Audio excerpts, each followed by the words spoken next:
আসসালামু আলাইকুম। আশা করি তোমরা ভালো আছো। তোমাদের দোয়া আল্লাহর রহমতে আমরাও ভালো আছি। আজকে একটা নিউ ব্লগ নিয়ে আসলাম। এই যে দেখো আপুরা, তোমাদের ইনশাআল্লাহ আমাদের কুরবানির জন্য গরু কেনা হয়ে গেছে, যে তোমাদের সাথে শেয়ার করলাম আপুরা। আরেকটা কথা বলি আপুরা, মনে করো সবসময় তো এই জীবনের ফার্স্ট আমরা চার জাল, মনে করো সবসময় এই পর্যন্ত আমরা একসাথে দিয়ে আসছি, এই প্রথম আপুরা আলাদা দেওয়া হলো, কারণ আমরা চারজনে চার গরু নিয়ে আসলাম। কারণ আপুরা আগে যখন একলা একলা ছিলাম তখন মনে করো হয়েছে, এখন ধরো আমার ধরো ছেলের বউ আছে, ছেলের শ্বশুর বাড়ি আছে, তারপর বাবা মেয়ের শ্বশুর বাড়ি আছে, আমার ভাবিরও শ্বশুর ছেলে ছেলে আছে, ছেলের শ্বশুর বাড়ি আছে, মানে সবারই আর খুব মিলাজিলা বললাম এই কিস্তা সব যারা যারা আলাদা আলাদা দেওয়া হোক, এই যে সবাই একসাথে আলাদা নিয়ে আসা হলো, চারজনে চার গরু। তা তোমাদের সাথে আপুর একটু শেয়ার করেন আর আজকে আমার রান্নাতে কী কী নেওয়া হয়েছে। এই যে দেখো আমার ছেলের বউ, আমার হেপিন হ্যান এখনও আসে নাই, মানে একটু দেরি হয়ে লেট হয়ে গেছে। ওই যে আরেক বাসা যে কাজ করে ওনারা আবার দেশে যাবে, এই কারণে আসতে লেট হয়ে গেছে। আমার ছেলের বউয়ের দিকে কুইটা দিতেছে, বললাম দাও আমি রান্না করি, তুমি কুইটা দাও এদিকে, এলা এলা আসবো নি পরে। এই যে দেখো ছোটো কচি কুমড়া আছে, না ওই কুমড়া দিয়ে এই যে ডিম দিয়ে রান্না করতেছি। এই যে দেখো কইলা দেওয়া হয়েছে।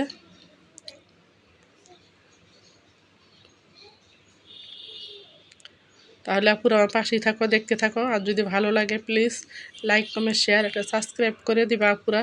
তোমাদের ঈদের দাওয়াত, অগ্রিম ঈদের শুভেচ্ছা। মানে তোমরা আসতে পারো আপুরা আমাদের বাসায়। তোমার কে কোথায় থেকে আপুরা ভিডিওটা দেখছো সেটাও কমেন্টস করে বলবা। মনে করো আমাদের গরু আপুরা পরে আনা হয়েছে, সবার গরুই, কারণ বুঝো না আপুরা আমরা ফ্ল্যাট বাড়িতে এদিকে থাকি, এত আগে তো গরু আনা এগুলো ঝামেলা, এই কারণে মানে একদিন আগে আনা হয়েছে সবার গরুই।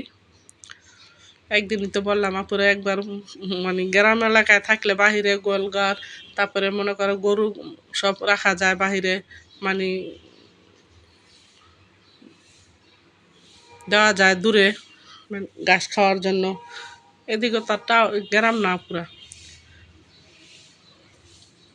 এই যে দেখো তোমার ভাইয়া তো আবার পটলের তরকারি খাইতে চায় না, এই যে বাগুনের সাথে 4টা পটল দিয়ে দিলাম, মানে 2 পিস, 2টা পটল 4 ভাগ করে নিছি। আর এই যে তোমার ভাইয়া দেখো রোস্টের জন্য মুরগি নিয়ে আসলো 8টা। মুরগিগুলো এখন এই যে কেটে নিব। আমার হেপিন হ্যান তা মনে করো আসছে, পুরো আসার পর অন্যান্য কাজগুলো করা হইতেছে, নাহলে আমি এদিকে রান্না করে ফেললাম আর ছেলের বউয়ের দিকে সেরে ফেলাইলো, মুরগি কাটাকুটি যা আছে সব করে নিল।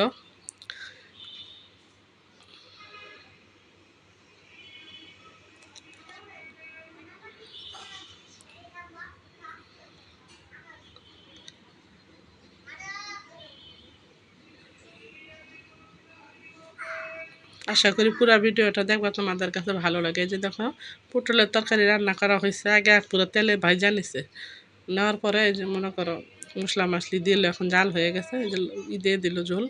আর এই পাশে মাছগুলা।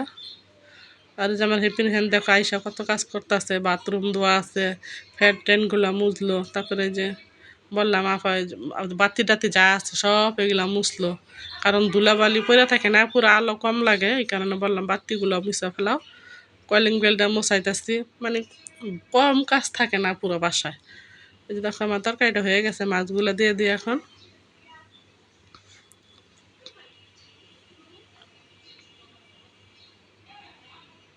তাহলে আপুর আমার ব্লগটা আছে কেমন হয়েছে, যদি ভালো লাগে প্লিজ লাইক দিয়ে সাবস্ক্রাইব করে দিবা। এই যে দেখো তোমার ভাই আসার সময় কী কী নিয়ে আসলো, শ্যামাই পুরো ঘরে কত একদম শ্যামাই আনতে না করছি, তারপরে আবার নিয়ে আসলো।